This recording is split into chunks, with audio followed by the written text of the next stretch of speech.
6. Y vamos a decir todos el título: Cristo, el Hijo de Dios. Una vez más, Cristo, el Hijo de Dios. Una lección hermosa con respecto a el Hijo de Dios, Cristo Jesús. Y vamos a leer el pensamiento central. Los creyentes debemos estar seguros de que hemos puesto nuestra fe en el verdadero Hijo de Dios y que por medio de Él nosotros venimos a ser adoptados como hijos. Por medio de Cristo también venimos nosotros a ser adoptados como hijos. Nosotros ya hemos estudiado en lecciones anteriores que hay una relación muy intrínseca entre el Padre y el Hijo. Algunos niegan que Jesús es el Hijo de Dios, que tenga esa deidad, esa divinidad, que Él no puede ser Dios porque es un ser creado. Eso es lo que ellos enseñan, y que tiene origen. Pero Cristo mismo dijo: yo soy el alfa y la omega, el principio y el fin, ¿verdad? En cierta ocasión Él habló de Abraham y dijo: antes de que Abraham fuese o fuera, yo soy. ¿Verdad que sí? Entonces Él no negó su deidad. Algunos dicen: no, Cristo nunca reclamó ser Dios. Él nunca dijo: yo soy Dios. Y Él solamente dijo: yo soy hijo de hombre, pero nunca dijo: yo soy Dios. Bueno, con decir mi Padre y yo uno somos, ¿verdad? Mi Padre, dijo más adelante en otra ocasión, es en mí y yo en Él. Y luego Hebreos dice que el Padre y el Hijo son una misma sustancia, dando a entender de que una misma sustancia es una misma naturaleza. ¿Verdad que sí? Y ahí está la divinidad. Colosenses dice que en Él habita corporalmente, en el cuerpo que tiene ahora, toda la deidad. Deidad tiene que ver con Dios. No hay nada que se le llame deidad que no sea Dios. Por ejemplo, en la mitología están las deidades. ¿Cuáles son las deidades? Los dioses, ¿verdad?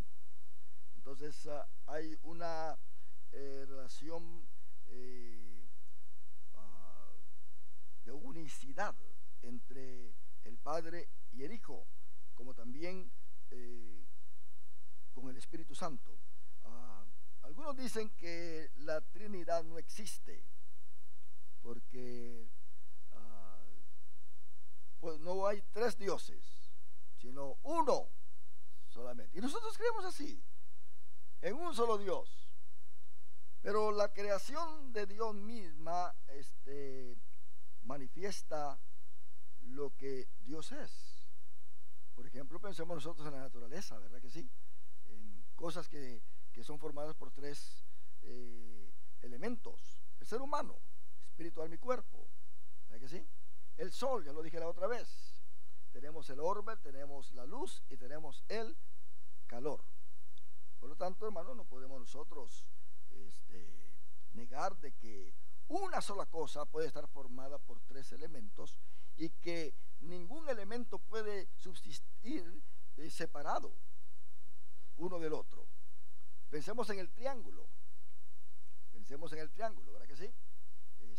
El triángulo es uno, pero tiene tres lados iguales, ¿verdad? Eso hablando, ¿verdad?, de el triángulo regular, no obtuso ni los otros, pero estamos hablando de que el triángulo tiene tres lados que lo componen. Ahora, nosotros tenemos que entender de que aún cuando Dios dijo hagamos al hombre, habló no con los ángeles como otros dicen. No, Él estaba diciendo a los ángeles. Imagínense, son millones y millones y millones de ángeles. ¿Con cuál de ellos habló Dios? ¿Con cuál de ellos?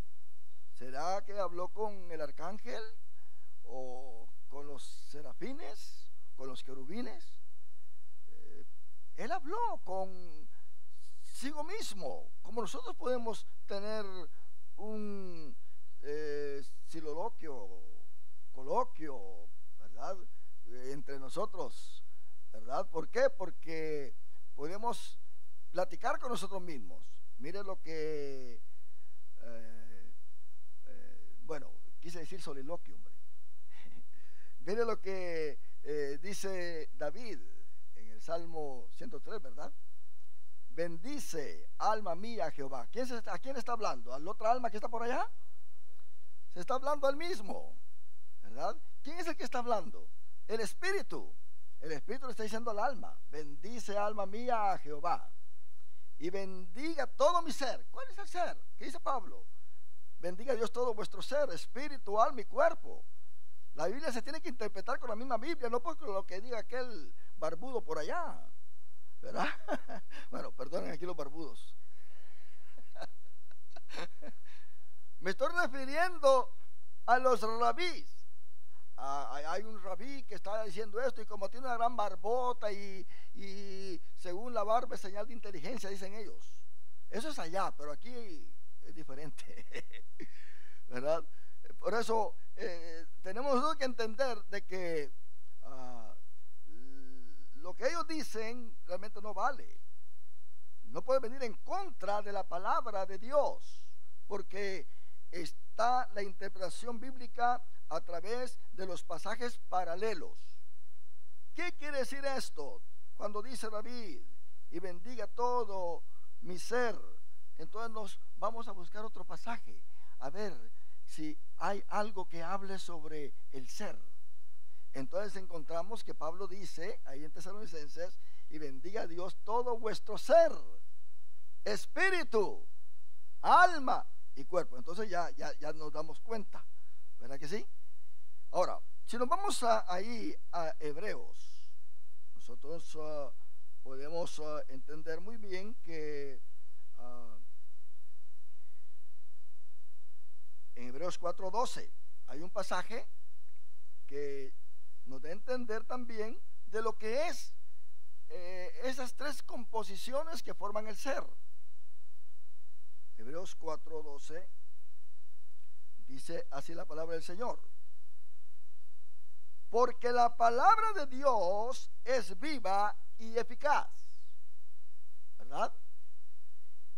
Y más cortante que toda espada de dos filos.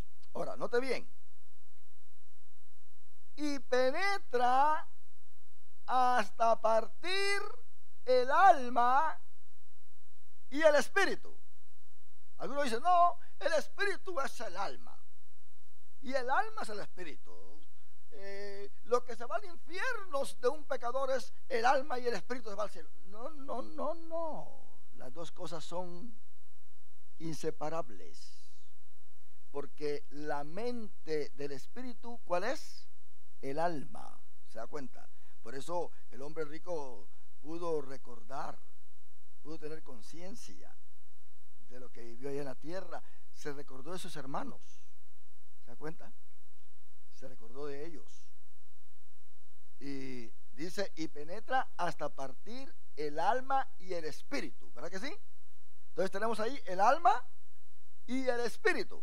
Y luego dice: las coyunturas y los tuétanos. ¿El alma tiene coyunturas y tuétanos? ¿El espíritu tiene coyunturas y tuétanos? Entonces, ¿qué es lo que tiene coyunturas y tuétanos? El cuerpo. ¿Qué está incluyendo ahí entonces? El cuerpo. Entonces quiere decir que penetra hasta partir el alma y el espíritu, las coyunturas y los tuétanos, y discierne los pensamientos y las intenciones del corazón. ¿Se da cuenta? Ahí tenemos entonces nosotros que la palabra de Dios abarca todo esto, y esto es lo que transforma. Entonces el ser humano tiene estos tres elementos que lo forman: espíritu, alma y cuerpo. Pero Dios dijo entonces, ¿verdad? Hagamos al hombre a nuestra imagen. ¿O no dijo así? Y está hablando de una forma plural. Elohim es un nombre, el nombre de Dios, pero en plural, ¿verdad? La IM en el hebreo, en lo que es el lado masculino, es para nosotros la S, ¿verdad? Entonces nosotros decimos Dios, pero si nos referimos a varios dioses, entonces decimos dioses. ¿Se da cuenta con lo que dijo Nabucodonosor? Y el cuarto es semejante al hijo de los dioses. Él está hablando de los dioses, ¿verdad? Porque eran politeístas, pero nuestro Dios es Elohim porque es 3 en 1. En otras palabras, es un número compuesto. La otra vez dijimos de esto. Usted señala el sol y dice, allá está el sol. Es un número compuesto. Usted está señalando el sol. Le dice al hijo, no salgas al sol. ¿Verdad que sí? Porque está la luz del sol ahí, ¿verdad? No salgas al sol. Otros dicen, qué solazo ¿verdad? ¿Verdad? El sol. ¿Por qué? Por el calor. Entonces nosotros tenemos que entender de que todo es uno. Usted es usted. Si señalan su cuerpo, es usted. Si hablan de su alma, es usted. Si hablan de su espíritu, es usted. Es usted, de todas maneras. Mire cuando Pedro estaba en la cárcel y de repente hubo un terremoto y Dios lo sacó de la cárcel, se fue Pedro a tocar la puerta ahí donde estaban orando la iglesia, y ¿qué dijo esta muchacha que estaba ahí, llamada Febe, ¿verdad? Dijo, se asustó, ahí está uno que parece que es Pedro. No, pues puede ser su espíritu. ¿Se da cuenta? Puede ser su espíritu. Así que pensaron que ya se había muerto y se fue a despedir de ellos. Pero era Pedro para ellos. Fue en espíritu para Pedro. ¿Verdad que sí? Jesús tenía alma. Él dijo, mi alma.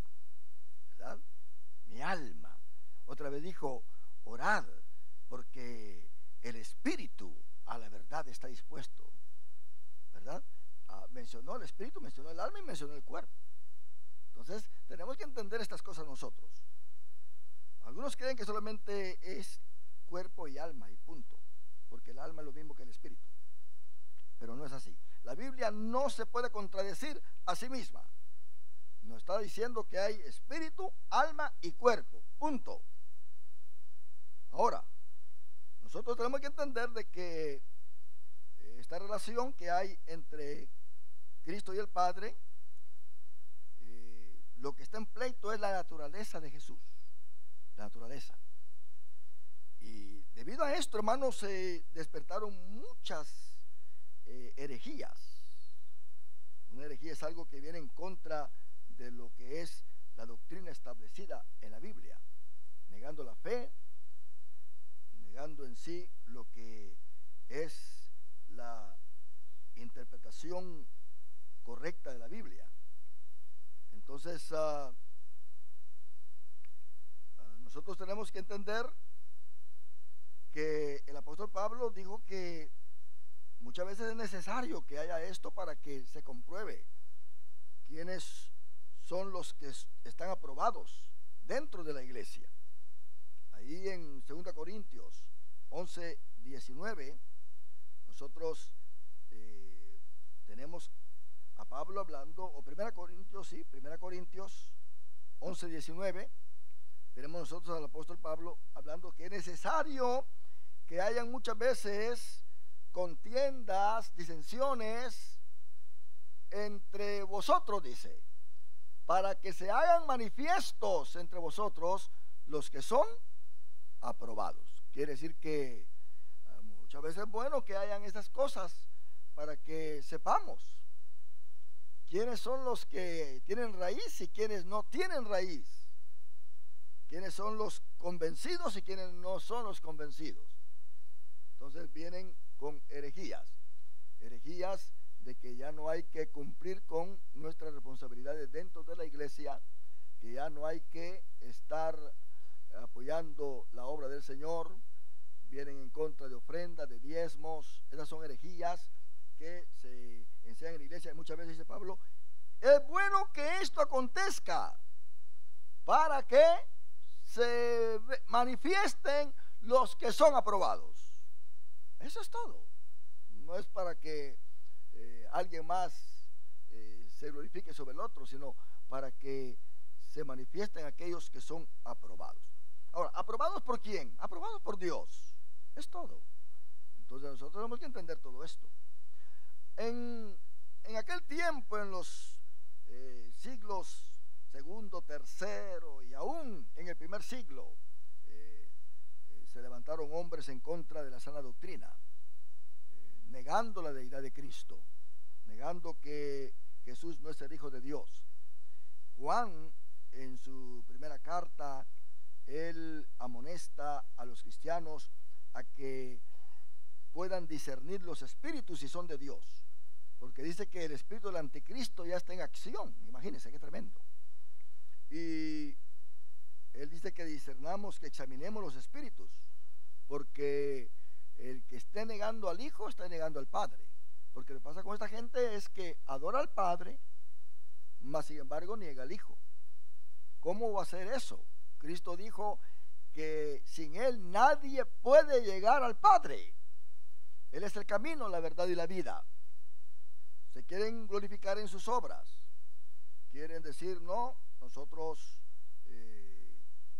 vamos a ir al cielo a través de nuestras buenas acciones. Pero ¿acaso no dice Efesios capítulo 2 versículo 10 que Dios nos ha creado a nosotros en Cristo Jesús y que Él mismo ha creado buenas obras, las buenas obras, para que vivamos en ella? Y dice que las preparó de antemano para que anduviésemos en ellas. Esas buenas obras son las obras que el Espíritu Santo genera en el cristiano. Ahora, dice que preparó de antemano. ¿Qué obras? Obras relacionadas a una nueva creación, porque dice, porque somos hechura suya, creados en Cristo Jesús. ¿Para qué hemos sido creados en Cristo Jesús? Para buenas obras, porque las obras antes de la religión no son aceptadas por Dios, porque tiene que ser todo por medio de Cristo. Entonces, hermanos, vinieron con estas teorías en contra de Jesús, porque para atacar a Dios, para atacar la verdad, a quien atacan es al Hijo de Dios. Y por ahí se levantó una herejía conocida como adopcionismo. Y el adopcionismo dice que Dios le otorgó poderes a Jesús y después lo adoptó como un hijo. ¿Qué dice Juan 3:16? De tal manera amó Dios al mundo que envió a su hijo. ¿Se da cuenta? Envió a su hijo. Y entonces vemos que el adopcionismo, hermano, es una herejía con relación a Cristo, que apareció en el siglo II. Y los que sostienen esta herejía, mis hermanos, niegan la preexistencia de la segunda persona de la Trinidad y por lo tanto niegan su deidad. Y ellos enseñaron que Jesús fue probado por Dios y después de pasar la prueba, ahí en su bautismo le otorgó poderes y lo adoptó como el Hijo. Cuando, en otras palabras, Jesús no era hijo de Dios antes de su bautismo, sino que cuando se bautizó, ahí lo confirmó y dijo, este es mi Hijo amado en quien tengo complacencia. O dice, a partir de ese momento, dicen ellos, Jesús viene a ser Hijo de Dios. Y por lo tanto, hubieron concilios, ¿verdad?, que vinieron en contra de esto y lo anularon. Y antes, hermano, era así tanto el cristianismo de que el que violaba un credo y el que violaba todo esto, hasta lo mataban. No oraban por él para que se arrependiese el demonio, lo mataban de una vez. Recordemos que todo esto pues estaba bastante fuerte al principio. Pablo tuvo problemas con los judaizantes. Él tuvo grandes luchas, tuvo problemas con los filósofos, tuvo problemas con aquellos que traían el gnosticismo, ¿verdad? Y enseñando cosas que involucraban la adoración hasta a los ángeles. Entonces Pablo escribía estas cartas, como escribió a los colosenses, para que se cuidaran de esta gente, que no creyeran a doctrinas de hombres, sino que se mantuvieran arraigados en lo que ellos habían creído ya, en Cristo Jesús. Entonces, como recompensa, hermanos, por sus logros y carácter perfecto de Jesús, entonces ellos dicen que Él fue resucitado entre los muertos y después fue adoptado en la divinidad. En otras palabras, ellos se aceptan de que fue adoptado Jesús en la divinidad, pero que más que todo Él vino a ser un ser creado. Pero nosotros no creemos eso. Nosotros creemos que Cristo Jesús, Él no tiene principio ni tiene fin. En su humanidad tiene principio, pero no tiene fin. ¿Se da cuenta? No tiene fin, porque Él quiso quedar con ese cuerpo glorificado para darnos a nosotros entrada al Padre, porque Él dijo: para que donde yo esté, vosotros también estéis. Entonces tiene que haber ese cuerpo glorificado para que nosotros tengamos entrada también al Padre con ese cuerpo glorificado que vamos a tener. Surgió un intento entonces, o sea, esto es un producto de un intento para entender las dos naturalezas de Jesús. La Biblia nos dice a nosotros, hermanos, que Jesús fue tanto hombre como Dios. Y Colosenses 2:9 lo dice así: porque en Él habita corporalmente toda la plenitud de la deidad. Esto es conocido como la doctrina de la unión hipostática, donde en una sola persona hay dos naturalezas. En el caso de Jesús, Dios y hombre. Dios y hombre. Nosotros tenemos que esta doctrina, hermano, del adopcionismo fue anulada, pero de alguna manera en el siglo VIII empieza a revivir otra vez, con una cierta variante del primer error, que sostuvo que Cristo era el Hijo de Dios con relación a su naturaleza divina, pero como un hombre Él fue adoptado, solo como el primer nacido de Dios. Y por supuesto, en este tiempo la Iglesia Católica estaba en su apogeo, y en el año 798 de nuestra era, el Papa León III sostuvo un concilio en Roma que condenó al adopcionismo como una herejía y lo cancelaron completamente. Recordemos que Martín Lutero todavía ni había nacido pero la Iglesia Católica estuvo como una iglesia imperial hasta a la aparición de Martín Lutero. Entonces, de ahí en adelante viene lo que se llama el protestantismo, conocido así como la Iglesia Católica, y empezó de nuevo entonces el cristianismo en la forma en que estaba al principio en el libro de los Hechos, donde no hay imágenes, donde no hay esa idolatría y toda esa forma de doctrina antibíblica, ¿verdad? Como el purgatorio y todas esas cositas, ¿verdad? Que existen. Entonces Martín Lutero estuvo en contra de eso. Él dijo: no, el hombre no puede perdonar pecados, porque él se dio cuenta al leer Romanos que él estaba pecando contra Dios al perdonarle los pecados a los otros. Y dice: no, yo no puedo perdonar pecados. Y él escribió sus tesis y las clavó ahí en la iglesia, en la puerta de la iglesia. Y por esa razón la Iglesia Católica se vino en contra de él. Pero realmente todo esto, hermano, trajo una gran división y vino un despertamiento espiritual. Y sabemos nosotros que vinieron la iglesia luterana, ¿verdad? Y así vinieron otras iglesias, nació la iglesia bautista y se vino desarrollando todo esto. El pentecostalismo no estaba todavía manifestado en las iglesias. Vinieron los metodistas. Entonces, de un momento, hermano, apareció el Espíritu Santo bautizando a muchos de ellos. Y fue ahí donde nació la iglesia pentecostal.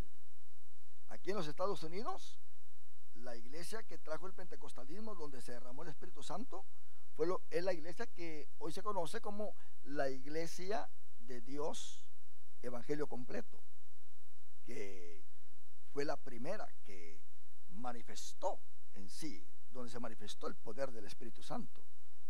Y luego aquí en Los Ángeles, en la calle Azusa, ustedes ven la historia, donde estaban congregados todos y Dios estaba bautizando a toda esta juventud.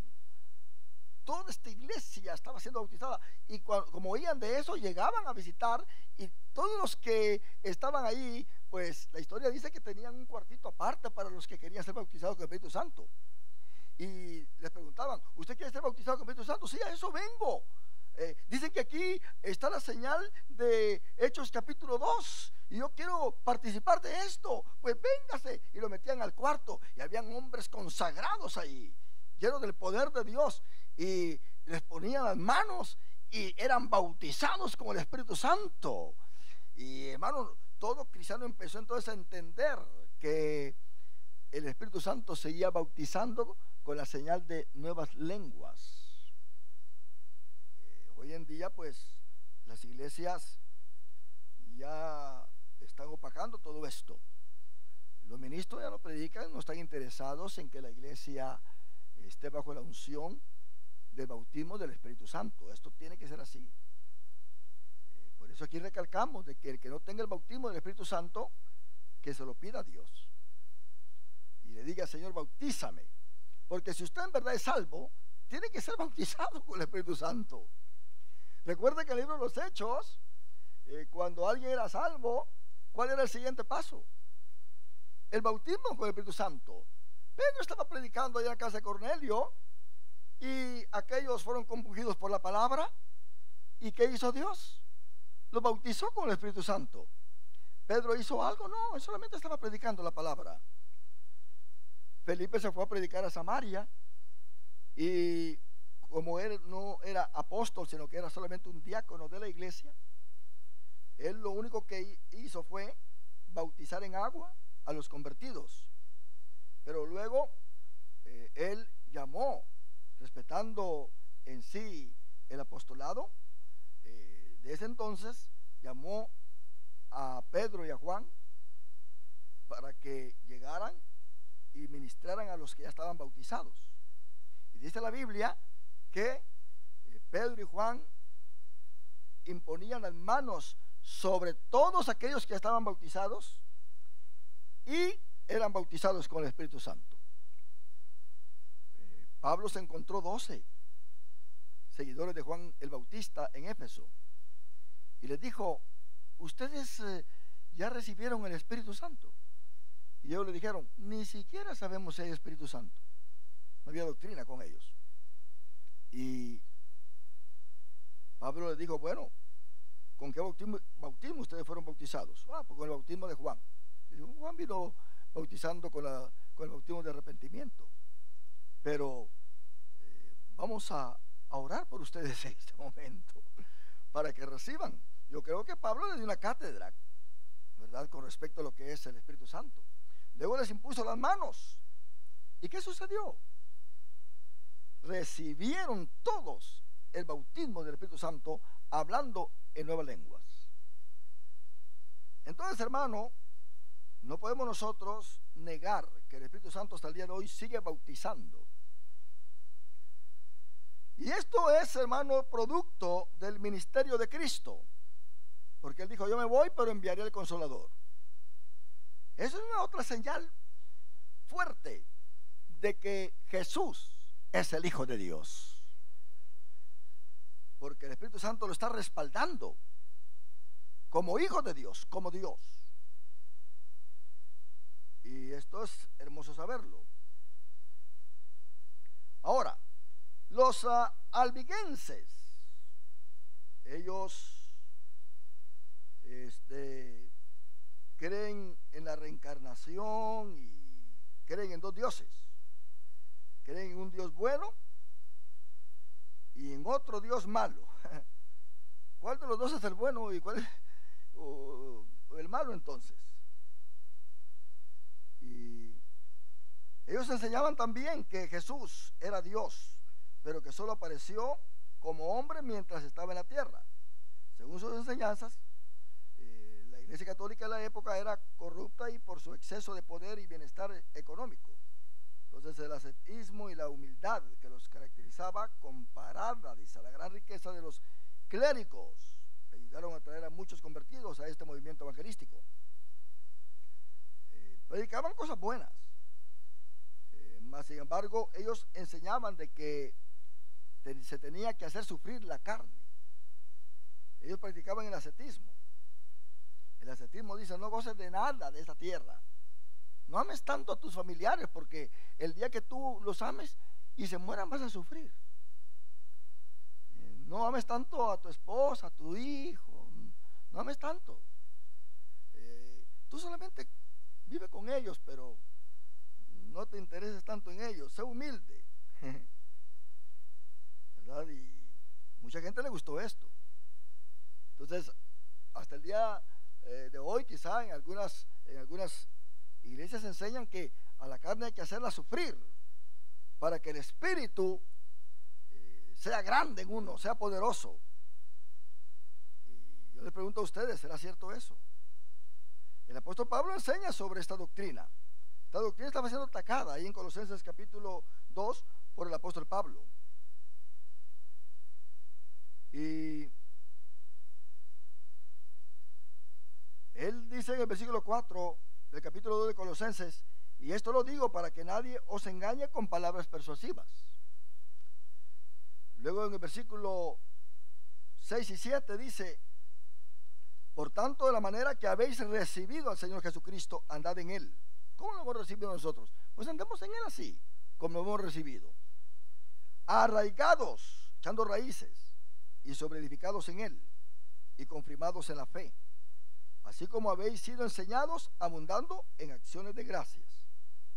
Mirad, dice el versículo 8, que nadie os engañe, por medio de filosofías y huecas sutilezas, según las tradiciones de los hombres, conforme a los rudimentos del mundo, y no según Cristo, porque en Él habita corporalmente toda la plenitud de la deidad, dice el versículo 9.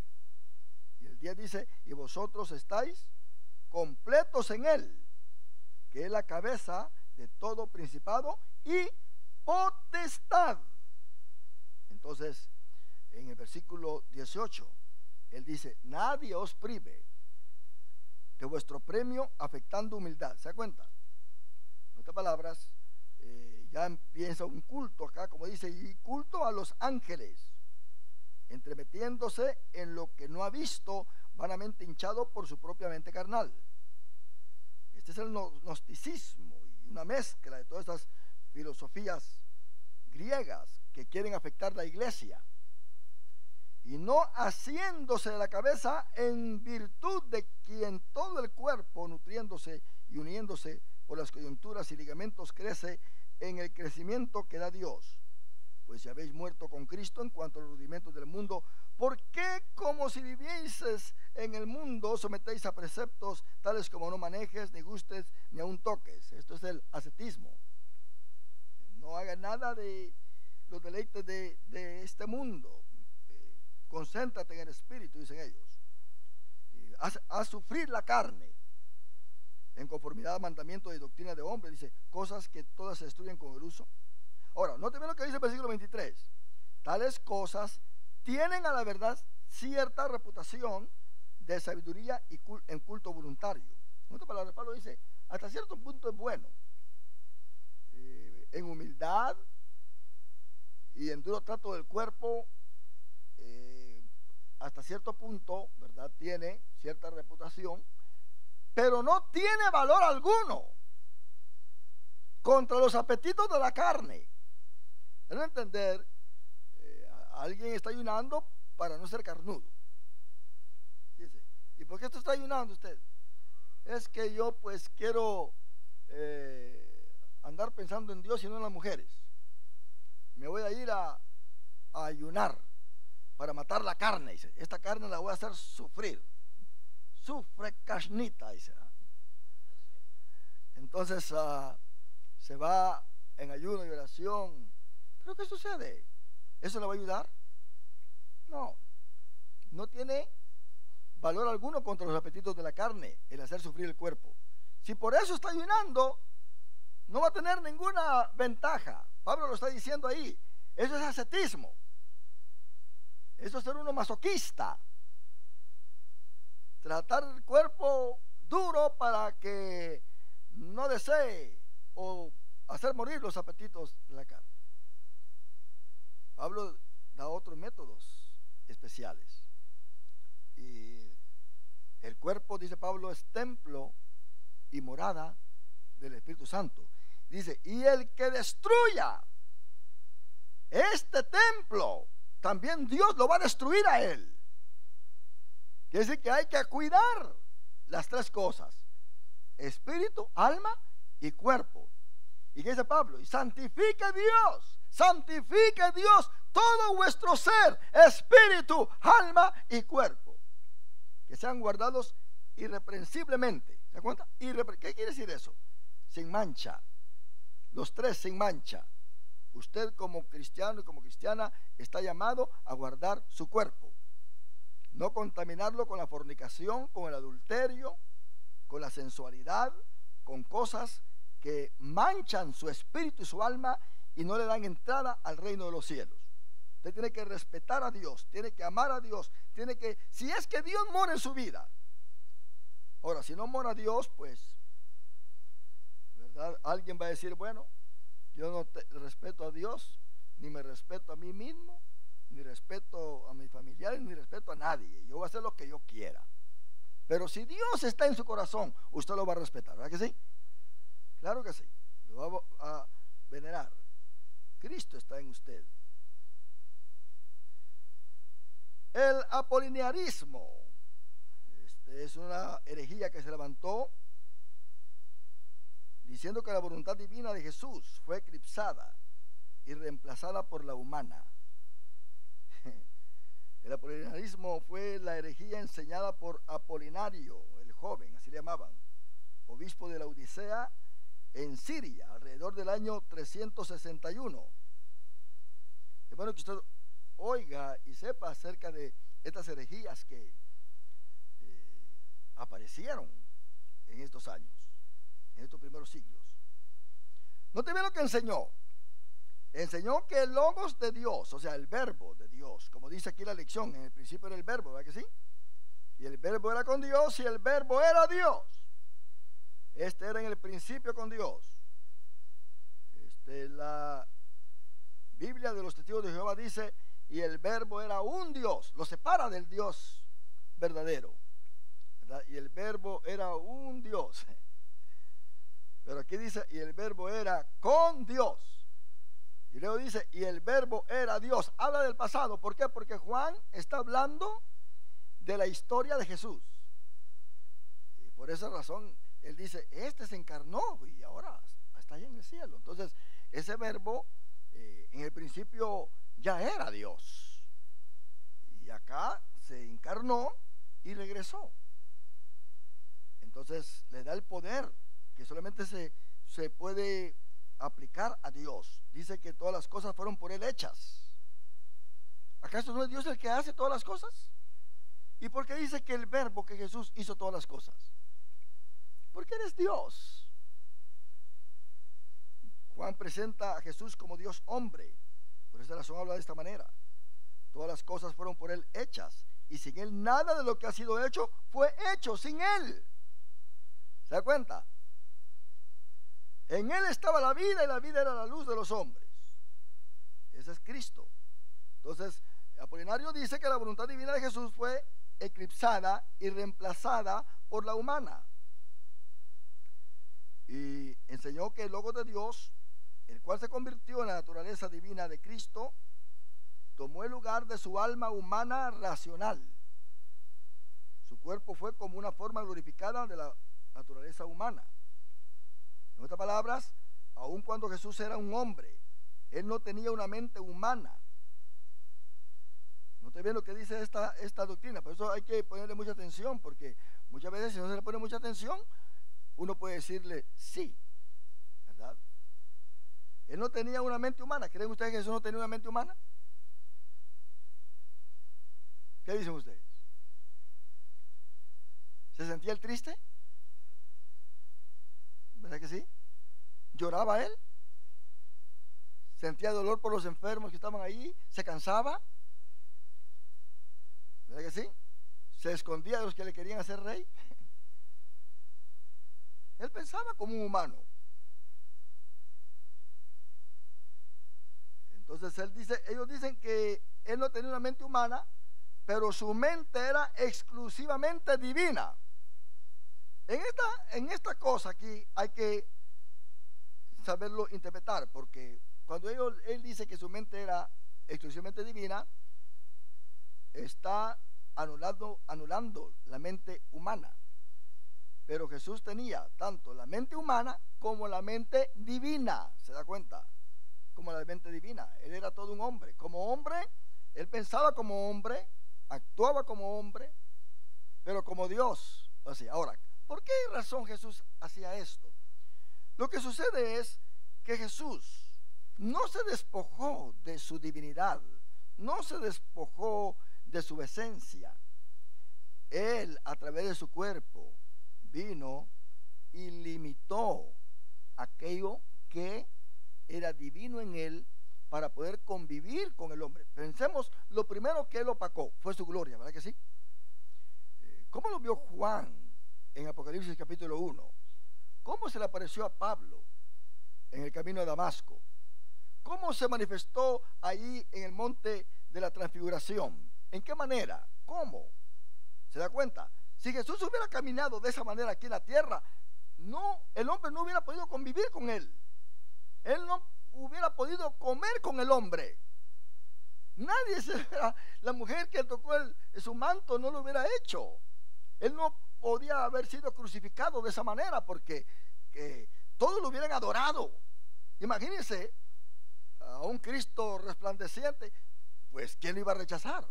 Hasta el mismo César iba a venir a adorarle, porque andaba con un cuerpo glorificado. Pero él opacó su gloria en primer lugar para convivir en medio del hombre, comer con él, tener 12 apóstoles, enseñarles, que tuvieran confianza en estar con Dios, que se pelearan enfrente de él, queriendo ser uno mayor que el otro.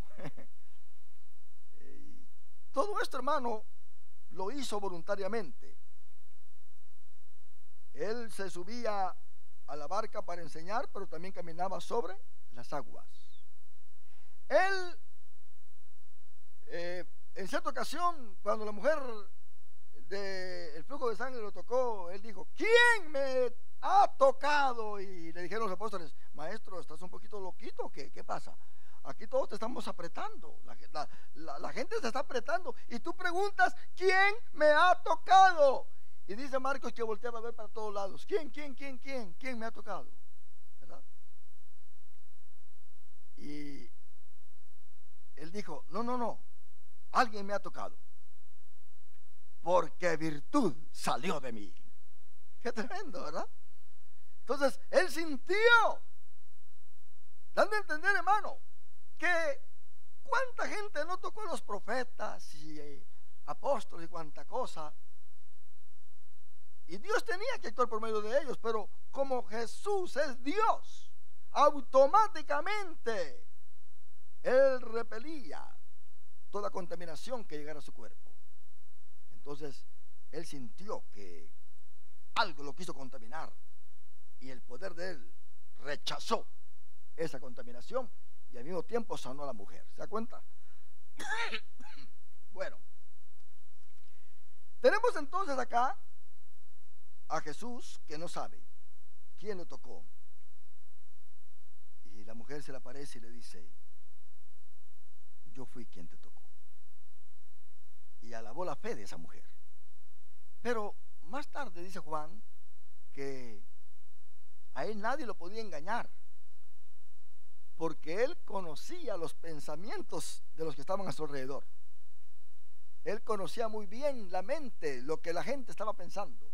Muchas veces los fariseos hablaban entre ellos, o los discípulos, y él sabía lo que estaban diciendo y se les adelantaba y les decía y los regañaba, los exhortaba. ¿Por qué caviláis entre vosotros estos pensamientos? Entonces, ahí estaba mostrando su divinidad.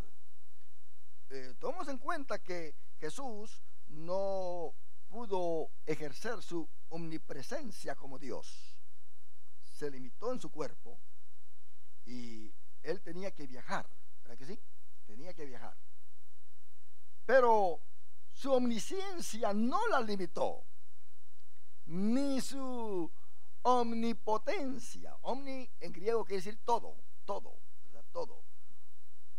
Él es omnipresente ahora con ese cuerpo glorificado. Después de que resucitó, ¿qué pasaba?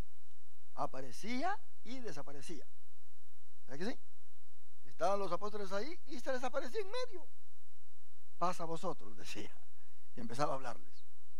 Entonces, con ese cuerpo glorificado, ahora Él es omnipresente.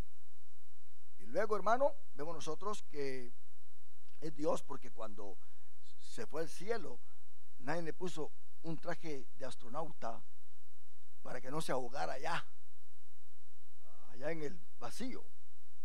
Los astronautas tienen que llevar un traje, ¿verdad? Porque si no, se mueren allá con oxígeno. Pero Jesús vino en una nube y se lo llevó. Ahora, una nube, ¿cómo una nube va a cargar a alguien usted? ¿Verdad? Pero a Jesús sí, porque Jesús, con ese cuerpo glorificado, si quiere que la báscula mida cuánto pesa, lo hace. Se puede parar en la báscula y se queda en cero.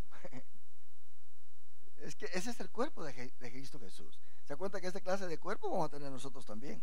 Hay que serle fiel a Dios. Ahora, Él es omnisciente, Él es omnipresente, Él es omnipotente. Cristo no perdió su poder como Dios cuando fue hombre aquí en la tierra. Ahora, Él se limitó, imagínense, dejó que lo arrestaran. ¿Verdad que sí? En esta ocasión le dijo a Pedro: Pedro, guarda esa espada, hombre. El que espada mata, espada morirá. Fue y le puso la oreja de regreso a aquel, ¿verdad? Así, ahí mostró su poder, ¿verdad? Como Dios. Se lo puso ahí. Habían ocasiones donde él le clamaba al Padre, como cuando estuvo frente a la tumba de Lázaro y en otras ocasiones. Pero aquí, como él es Dios, él dice: bueno, así a este lo hice yo, a este le quitó. Oye, Pedro, ¿por qué le quitaste la oreja, hombre? Tan bonita que se la había hecho.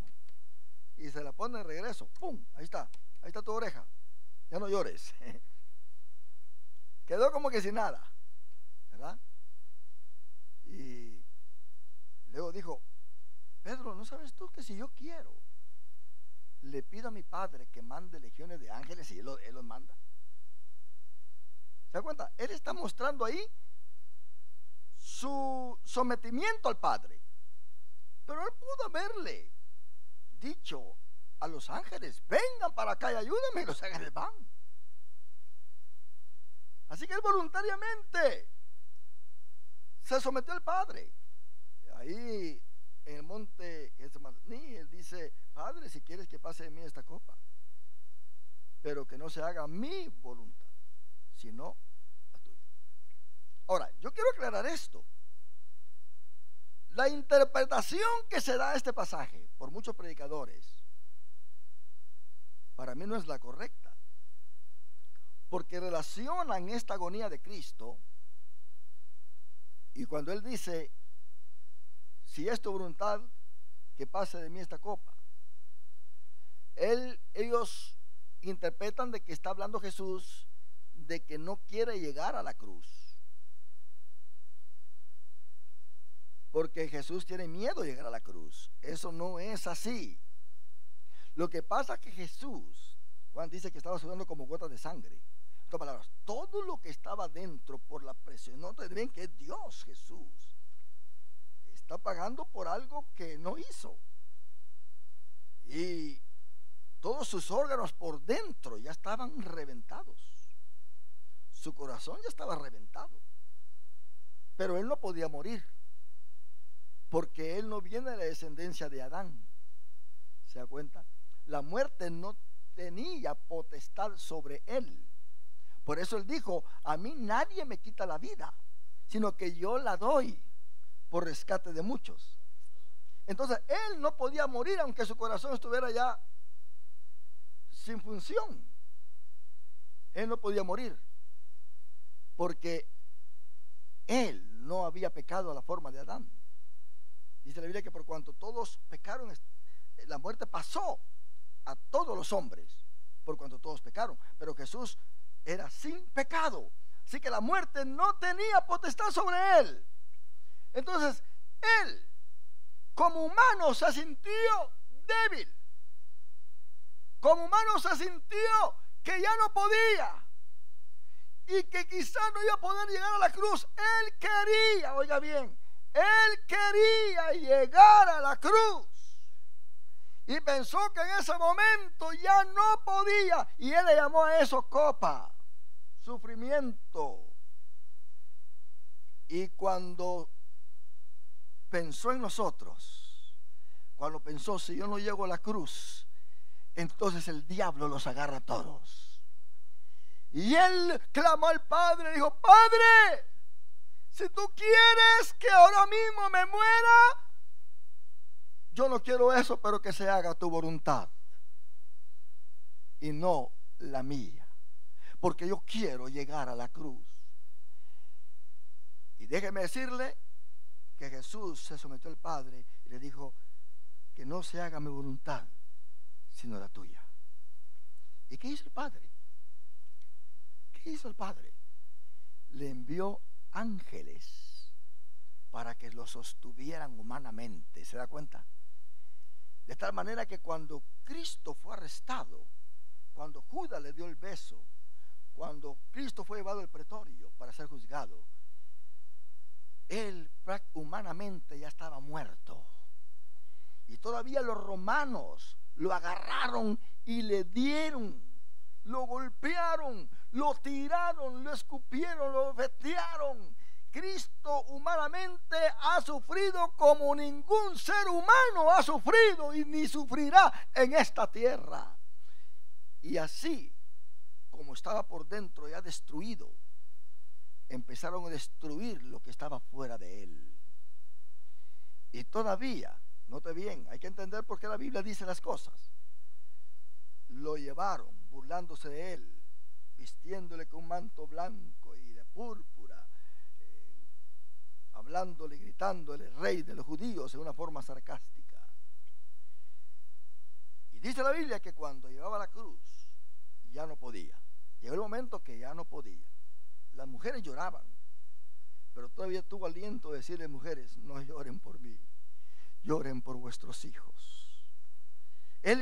Mientras él iba llevando la cruz, él no pensaba en él pensaba en nosotros.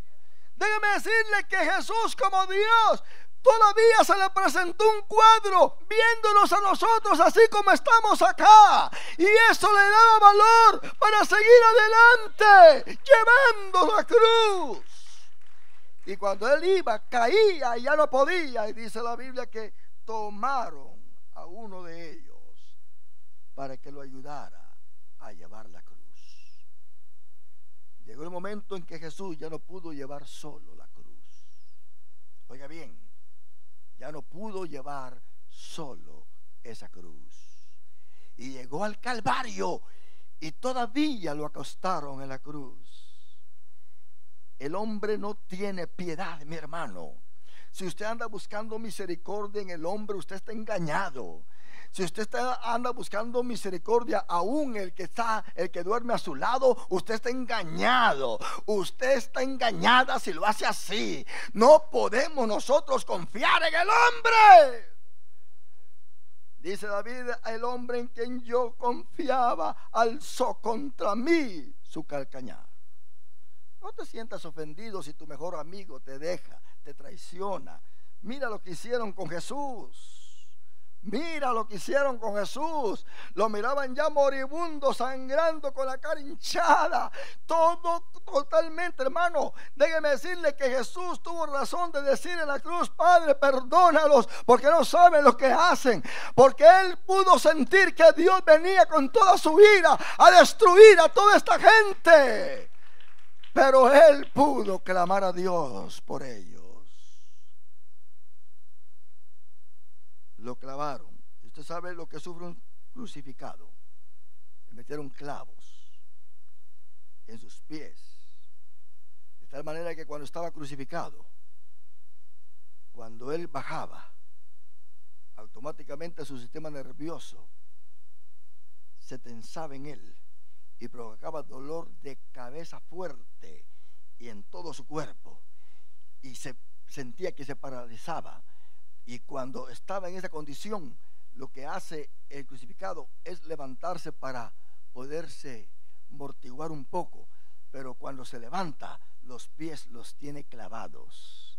Y cuando se levanta, él tiene que soportar el dolor de sus pies, que al mismo tiempo corren por todas sus piernas y llega hasta sus espaldas y ataca todos sus tendones, hermano. Y es un dolor terrible, terrible, terrible, terrible.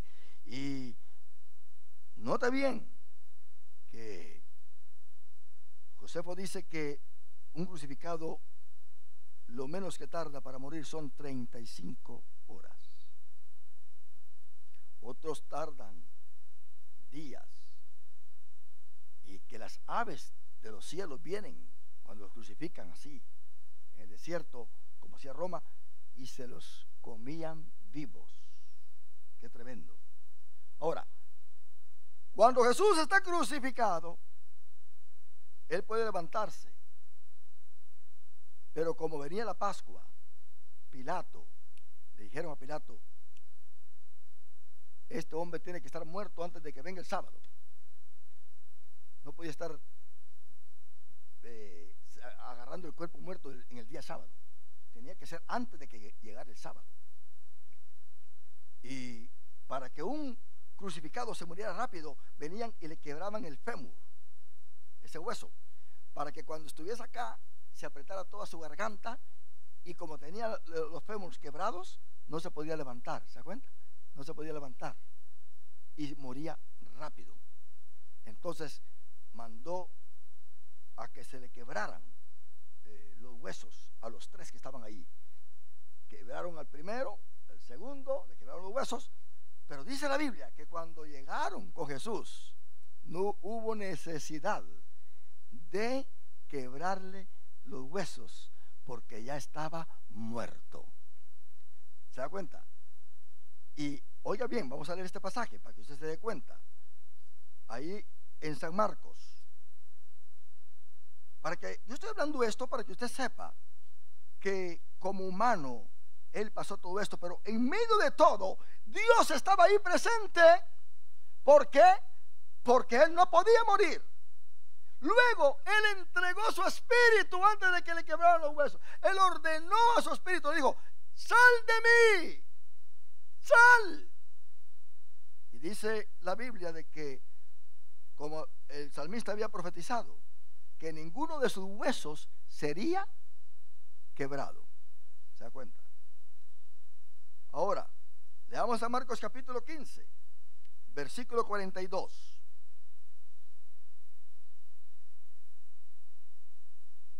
Jesús es el Hijo de Dios, tanto en su cuerpo humano como en su esencia. Versículo 42 dice: cuando llegó la noche, porque era la preparación, es decir, la víspera del día de reposo, José de Arimatea, miembro noble del concilio, que también esperaba el reino de Dios, vino y entró osadamente a Pilato y pidió el cuerpo de Jesús. Pilato se sorprendió de que ya hubiese muerto. Él se sorprende, porque ¿cómo es eso? Pilato era romano, él sabía muy bien cuánto tardaba un crucificado. Y se sorprendió de que ya hubiese muerto. Y haciendo venir al centurión, le preguntó si ya estaba muerto. E informado por el centurión, dio el cuerpo a José, el cual compró una sábana y quitándolo lo envolvió en la sábana y lo puso en un sepulcro que estaba cavado en una peña e hizo rodar una piedra a la entrada del sepulcro. ¿Se da cuenta? Así que Pilato estaba sorprendido de que ya él había muerto. Oh, hermano, este Jesús a quien nosotros adoramos, Él es Dios. Aleluya. Él dijo: a mí nadie me quita la vida, yo la doy. Dice Proverbios que ¿quién le podrá decir a su espíritu no salga de mí? ¿Quién? No hay hombre que pueda retener su espíritu dentro de él, dice. Pero Jesús es el único hombre que le ha ordenado a su espíritu, porque la muerte no tenía potestad sobre él. Él murió voluntariamente por nosotros. Él dijo a su espíritu: sal de mí, porque quería morir por nosotros. Así que el hombre realmente no lo mató. Jesús estaba ya con el cuerpo deshecho por dentro, que cuando vino el centurión y lo hirió con la espada, dice la Biblia que salió sangre y agua. ¿Se da cuenta? Ya era una bolsa nada más, pero no podía morir. Qué tremendo esto. Y tenemos otra doctrina tremenda, hermano, que es el arianismo. Ellos dicen que Jesús es un ser menor, creado.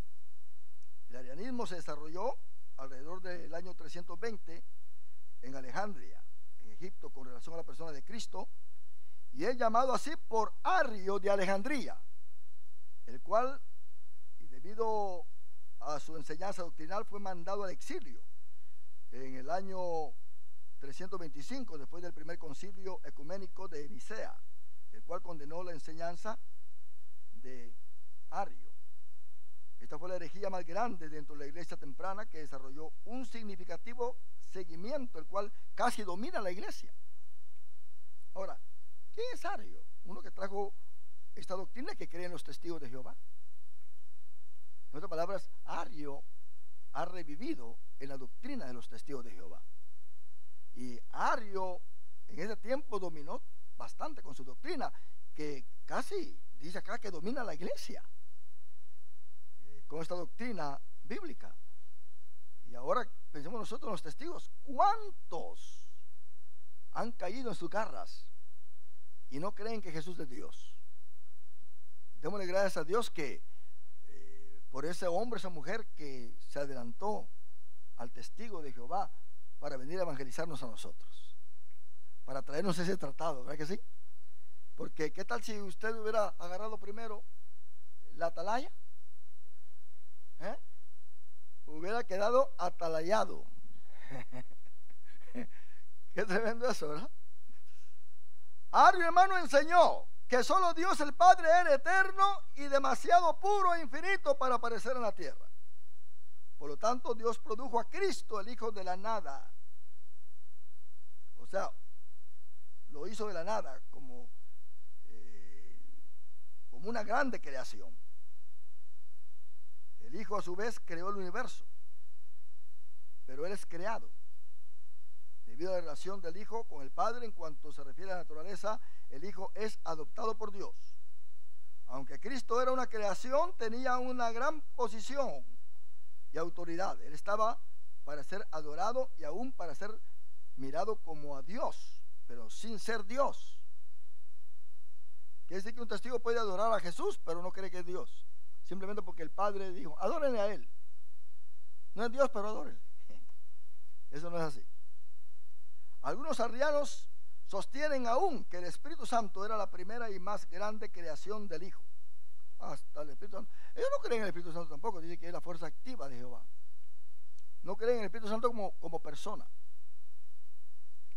Con relación a la encarnación de Jesús, los arrianos aseguraban que la cualidad divina del Hijo, el Logos, tomó el lugar del aspecto humano y espiritual de Jesús. Por lo tanto, negaban la encarnación total y completa de Dios en el Hijo, la segunda persona de la Trinidad. Al asegurar que Cristo, el Hijo, como cosa criada, fue adorado, los arrianos estaban llevando a cabo e invocando idolatría. ¿Sí o no? Claro que sí. Porque si Cristo fue creado y ellos enseñan de que de todas maneras se le puede adorar a Cristo, entonces quiere decir que el que está creando la idolatría es Dios. Porque aún un ángel le dijo a Juan: no me adores a mí, adora a Dios, yo soy tu consiervo. Los ángeles no permiten ser adorados. Cristo permitió ser adorado porque Él es Dios. Él no le está quitando el privilegio a su Padre. Él dijo: mi Padre y yo uno somos. Él dijo: mi Padre y yo vendremos al corazón del hombre y haremos morada en él. Así que cuando Dios llega al corazón del hombre, es el Padre, el Hijo y el Espíritu Santo que mora en él. Hay otra doctrina que quiero que ustedes sepan de esto, que se llama el docetismo. Esta doctrina es un poco más rara. Jesús fue divino, pero parecía solo un humano. En otras palabras, no era un humano real. Lo que él sufrió, lo que él hizo, lo que le hicieron a él, realmente él no lo sintió del todo, porque él hacía como que lo sentía, para engañarnos a todos. Qué tremendo eso, ¿verdad? ¿De dónde viene esto, hermano? El docetismo, hermano, fue un error con muchas variaciones acerca de la naturaleza de Cristo. Generalmente, este enseñaba que Jesús solo parecía tener un cuerpo y que él no era realmente encarnado. Del griego doqueo, que es parecer, ¿verdad? De donde viene el docetismo, sino solo en apariencia, era una apariencia nada más. Esto era lo que ellos enseñaban. Este error se desarrolló fuera de la filosofía dualista, la cual veía la materia como intrínsecamente maligna, que Dios no podía estar asociado con la materia y de que Dios, siendo perfecto e infinito, no podría sufrir. Miren lo que ellos piensan, ¿verdad? Ahora, ¿será que la materia es maligna? Nosotros somos materia, pero ¿por qué el Espíritu Santo mora en nosotros? ¿Se da cuenta? Pero ¿qué hace Dios antes de que el Espíritu Santo muera en nosotros?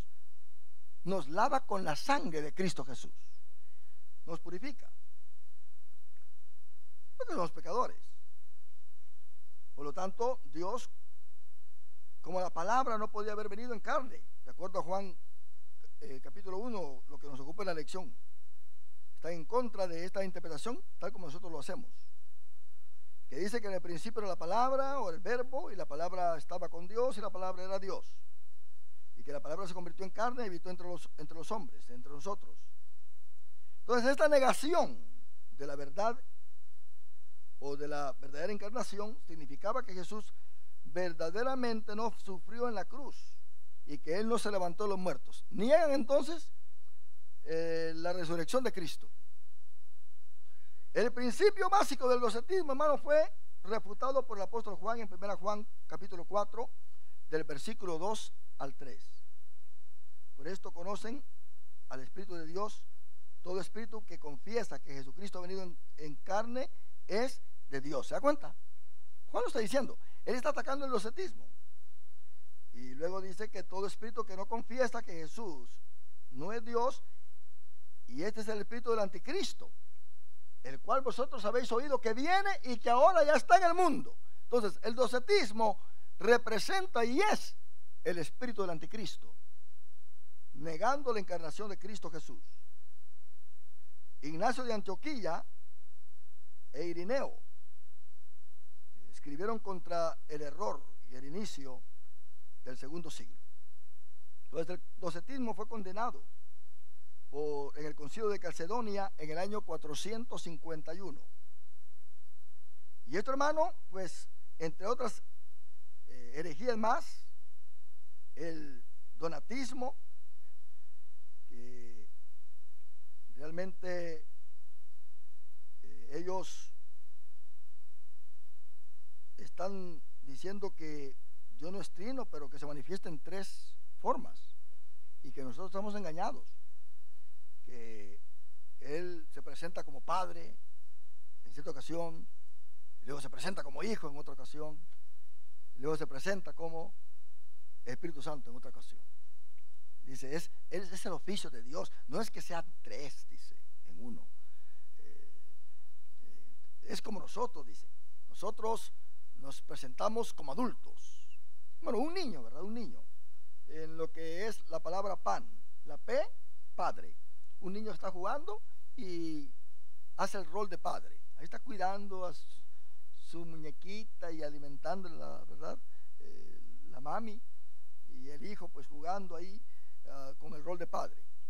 Luego está con el rol de adulto, cuando están los dos niños platicando bien seriamente, cosas muy serias, negocios entre ellos, ustedes saben. Los niños muchas veces platican cosas muy formales. Y está el rol de niño. Estos roles los tenemos nosotros siempre. Tenemos el rol de padre, ¿verdad que sí? En algunas esferas. Tenemos el rol de adultos, pláticas formales de negocio y cuánta cosa. Y tenemos el rol de niño. Muchas veces, aunque ya seamos viejos, nos comportamos como niños, ¿verdad que sí?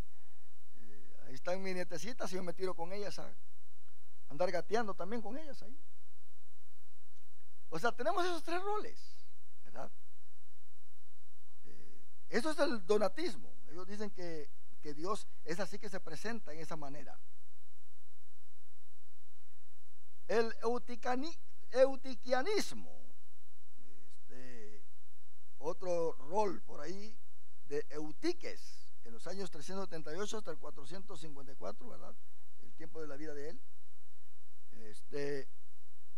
Eutiquianismo enseña que la humanidad de Cristo fue absorbida por su divinidad.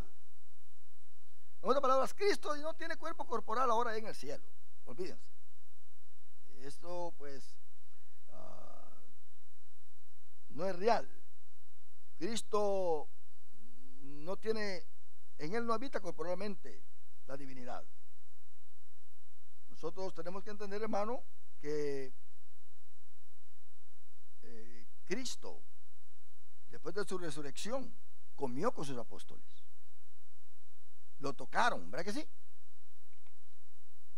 Es cierto, ahora todo su cuerpo es divino, pero lo humano queda.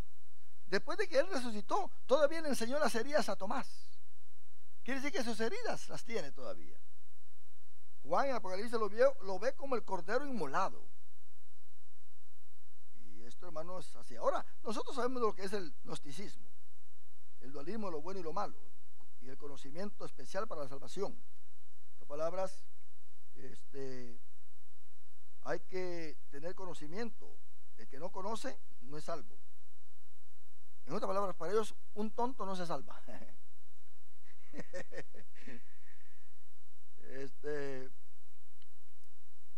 Esta es una teología gnóstica, que el Dios desconocido era demasiado puro y perfecto para tener algo que hacer con el universo material, el cual era considerado maligno.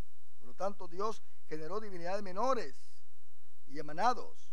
Uno de estos emanados es la sabiduría. Decidió conocer al Dios desconocido. Quiere decir que a Dios usted lo va a conocer a través de su conocimiento. Pero, ¿qué clase de conocimiento es este? Hablamos de la sabiduría oculta, ¿verdad que sí? Pero es la sabiduría que el Espíritu Santo genera en nosotros. Así que no es solamente la sabiduría, es la sabiduría que el Espíritu Santo genera en el cristiano. Entonces, ¿quién tiene que estar presente acá? Primero, el Espíritu Santo. Así que todo tiene que ver con Dios directamente. Entonces, la lección de hoy, hermano, nos ha enseñado estas cosas hermosas, que este Hijo de Dios, como Dios, es luz, y la luz en las tinieblas resplandece, y las tinieblas no prevalecieron contra ella. Nadie va a poder venir contra la naturaleza de Cristo, hermano, es por demás. La luz siempre va a prevalecer. Y Juan el Bautista fue enviado para preparar el camino. Este vino por testimonio, para que diese testimonio de la luz, a fin de que todos creyesen en él. No era él la luz, dice Juan, sino que para que diese testimonio de la luz. Aquella luz verdadera que alumbra a todo hombre venía a este mundo. Note bien, dice venía. Quiere decir que realmente Jesús no nace acá como Dios, viene de afuera. En el mundo estaba y el mundo por él fue hecho, pero el mundo no le conoció. A lo suyo vino. ¿A lo suyo qué? Su pueblo. Y los suyos no le recibieron. O sea, a lo suyo lo que él creó. Y los suyos no le recibieron, los israelitas, los judíos. Mas a todos los que le recibieron, nosotros los gentiles y judíos que han creído en él, a los que creen en su nombre, le dio potestad de ser hechos hijos de Dios, los cuales no son engendrados de sangre, ni de voluntad de carne, ni de voluntad de varón, sino de Dios. Este es el misterio maravilloso de una vida cambiada, una vida transformada cuando cree que Jesús es el Hijo de Dios. Todos tenían que creer que Jesús es el Hijo de Dios para poder ser salvos. Y nosotros tenemos que ver que el etíope creyó que Jesús es el Hijo de Dios y fue bautizado. La Biblia dice que de tal manera amó Dios al mundo que ha dado a su Hijo unigénito para que todo aquel que en él cree. En este Hijo unigénito hay que creer en él para ser salvo. El que no cree en este Hijo no es salvo. El que cree en el Hijo tiene vida eterna, dice la Biblia. Y Simón Pedro le dijo a Jesús: Señor, ¿a quién iremos? Tú tienes palabras de vida eterna, y nosotros hemos creído y conocido que tú eres el Cristo, el Hijo del Dios viviente. Otra vez Jesús pregunta: ¿quién cree usted que yo soy? Y Pedro le dice: tú eres el Cristo, el Hijo del Dios viviente. Note bien la combinación: Cristo, Mesías, pero también el Hijo del Dios viviente. Los judíos esperan un Mesías, un hombre político que aparezca por ahí. Ellos dicen: no necesariamente tiene que ser enviado del cielo. ¿De dónde va a ser enviado el Mesías?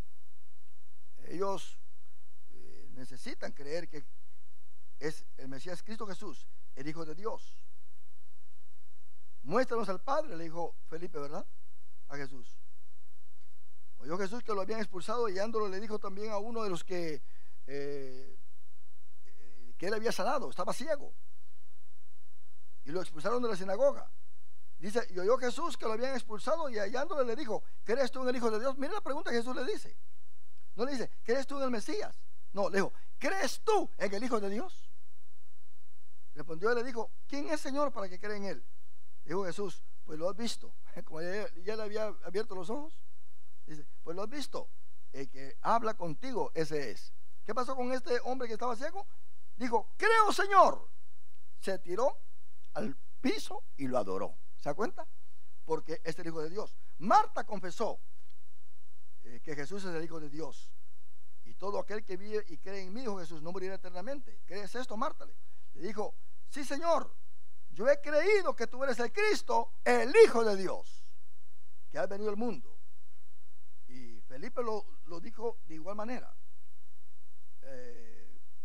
O sea, cuando evangelizó al etíope, lo bautizó porque dice la Biblia que creyó que Jesús es el Hijo de Dios.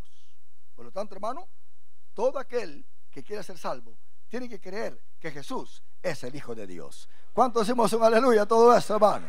Póngase de pie, damos gracias.